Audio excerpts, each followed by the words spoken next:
Hi guys, and welcome back to Pass and Move. And for today's episode, we are back in the La Liga teams, obviously tactical and team guide.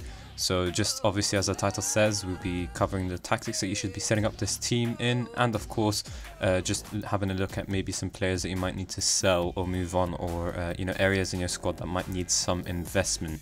So I want to try and do this as quickly as possible.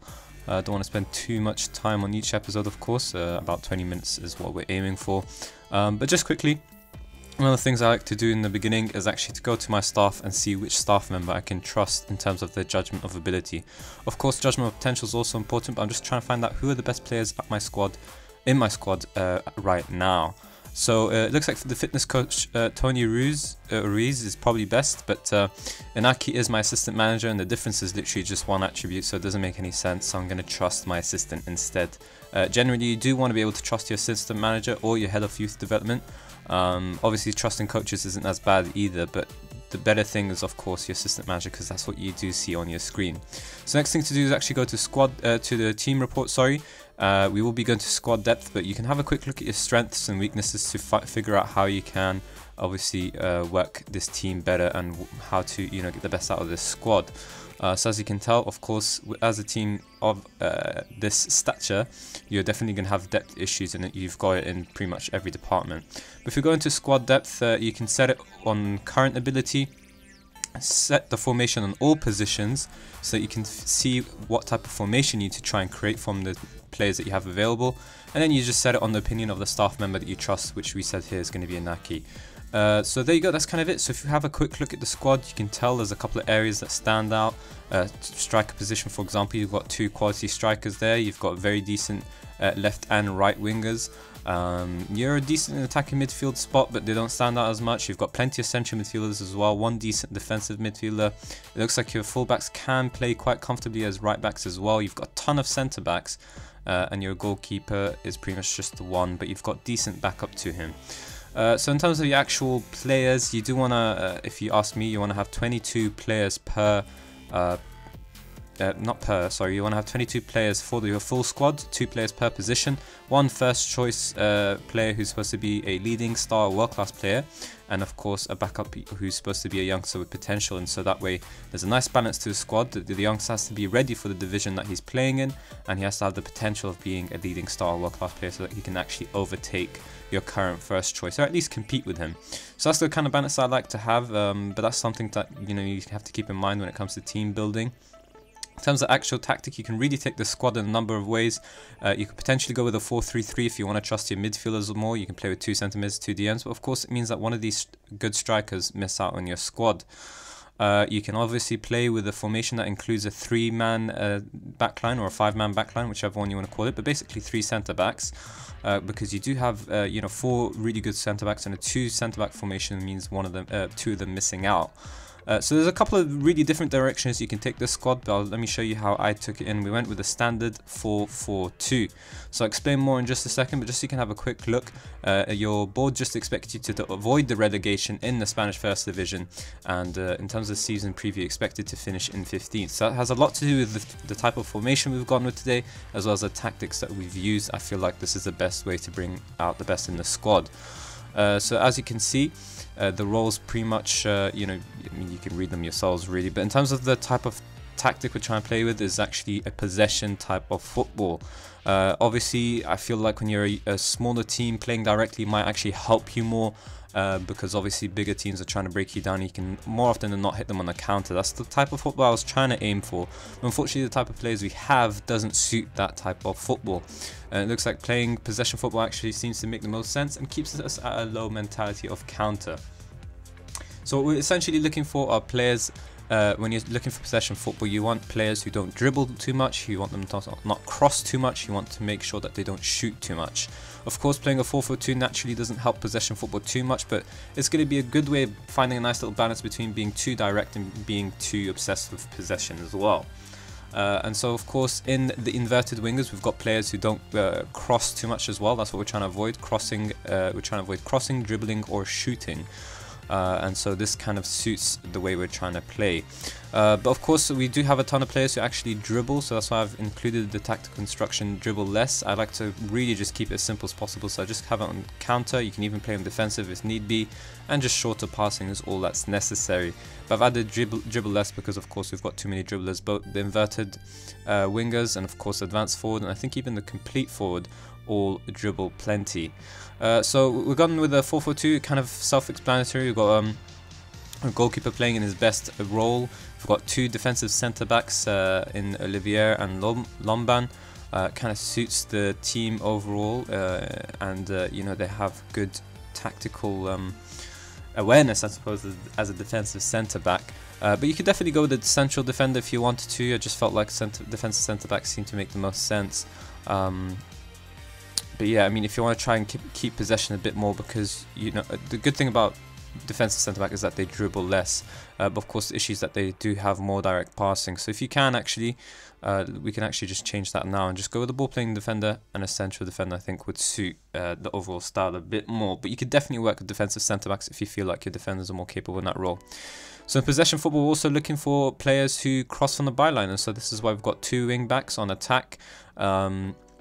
Of course, they dribble a lot as well, and they cross too, but this is, you know, you try and avoid it as much as possible. It's not always going to be completely possible. But yeah, there's just going to be overlapping. So in terms of when it comes to possession football, you want to have a mixture of overlapping runs and direct partnerships. So we've got overlapping runs on both the flanks. These wingbacks are going to overlap their partners here. And of course, the direct partnership comes in the strikers, where Charles plays as a complete forward and Enrich can play as an advanced forward. So Charles is more of a complete forward on attack, and it makes sense because he's got very decent finishing. But the real difference is it's not too much of a difference between support and attack. And of course, we need him to be the one who drops deep into this area here and plays the through balls in to Enrique. And really, that's kind of why we've chosen to go with it. I think Sergio Enrique definitely is very decent as an advanced forward as well.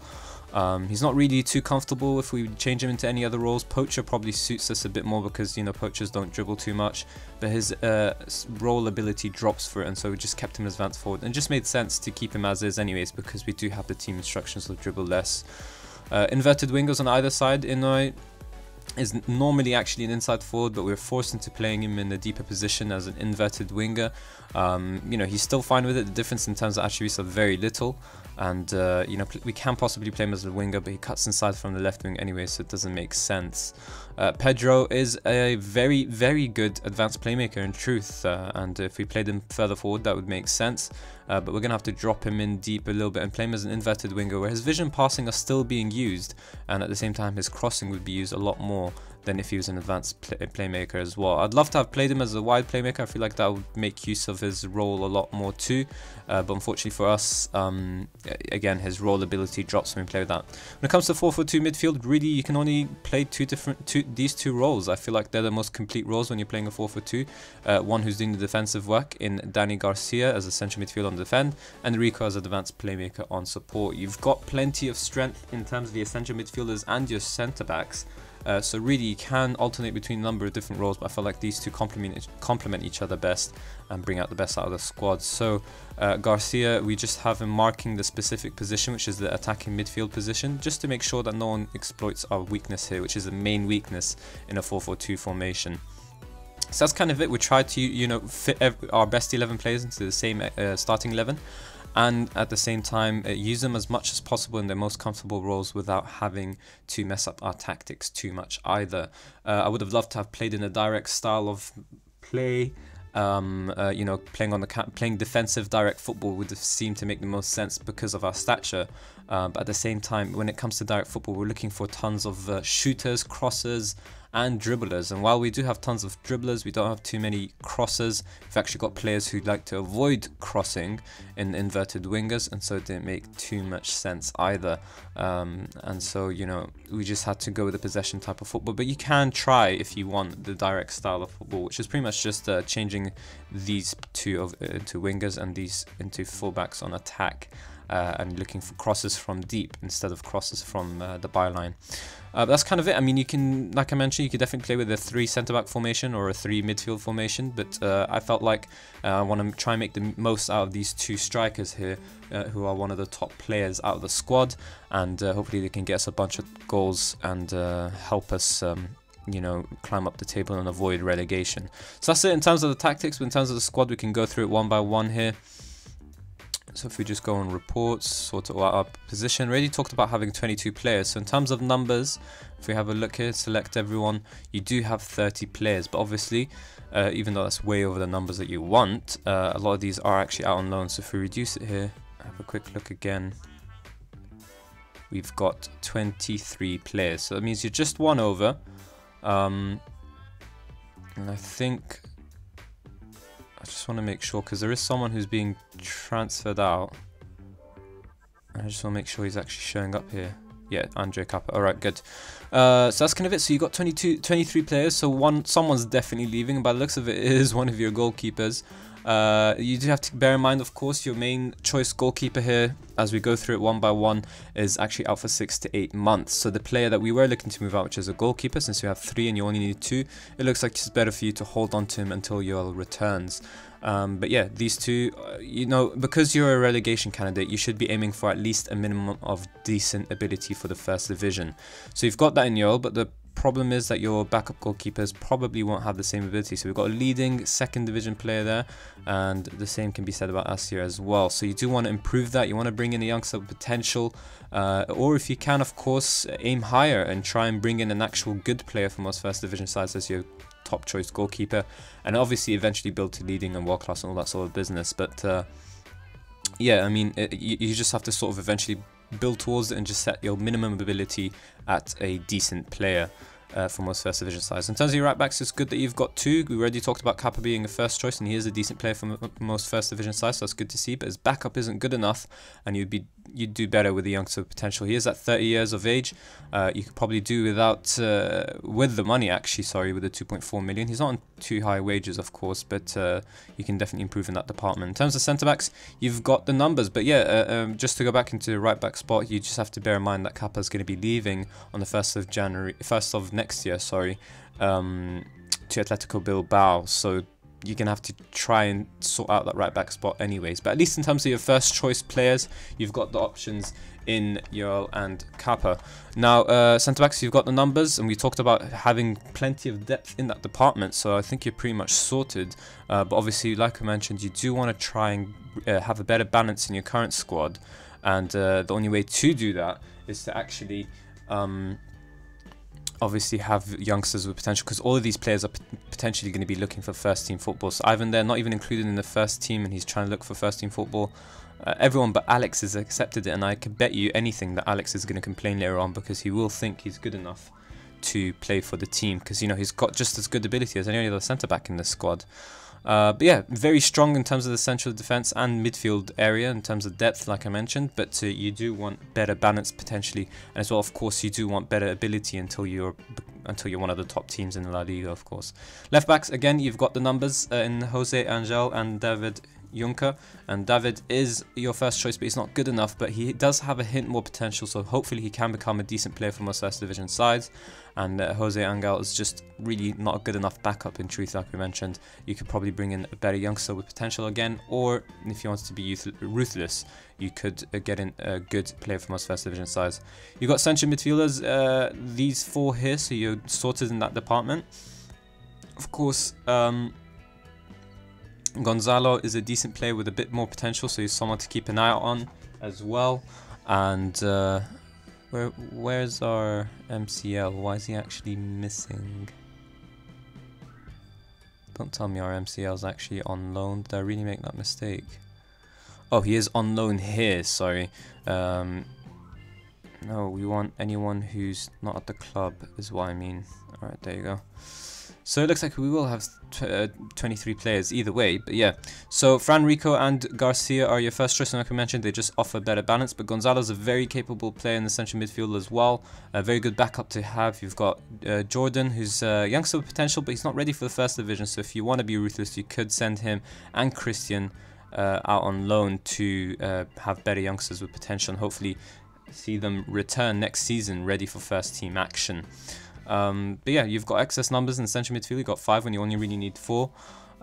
You've got in your wingers, it looks like you've got the numbers as well, possibly even excess numbers in truth.